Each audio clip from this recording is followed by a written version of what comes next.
नमस्कार, मी सौ संजीवनी लांडे पाटील, मौजडीकरची सुजाण नागरिक.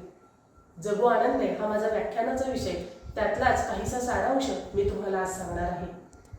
आनंदाने जगत असताना आपण आनंदाच्या पाठीमागं सतत धावत असतो, पण तुमच्या लक्षात एक गोष्ट यायला हवी की आनंद किंवा सुख हे कसं असतं ते मी तुम्हाला सांगणार आहे. माझ्या मते आनंद आणि सुख हे फुलपाखराप्रमाणे असतं. साधं फुलपाखराचं उदाहरण घ्या.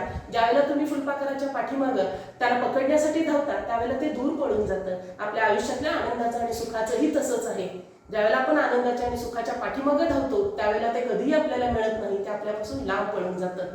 ज्यावेळेला आपण त्या फुलपाखराला जबरदस्तीनं धरायला जातो, त्याला ओरबडायला जातो, त्यावेळेला ते फुलपाखरू चुरगळून मरून जातं. आनंदाचं आणि सुखाचंही तसंच आहे. ज्यावेळेला आपण आनंद आणि सुख ओरबडून घेऊ इच्छितो किंवा घेऊ पाहतो त्यावेळेला नक्कीच ते नष्ट होतं.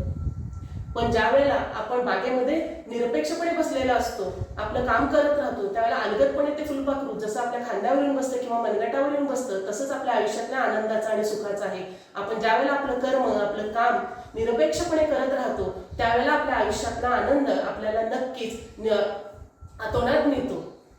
तेव्हा लक्षात ठेवा की आनंद जर मिळवायचा असेल तर त्याच्या पाठीमागे लागू नका, त्याला ओरबाडून घेऊ नका. तुम्ही फक्त तुमचं कर्म करत राहा. नक्कीच तुम्हाला तुमच्या आयुष्यातला आनंद आणि सुख मिळाल्याशिवाय राहणार नाही.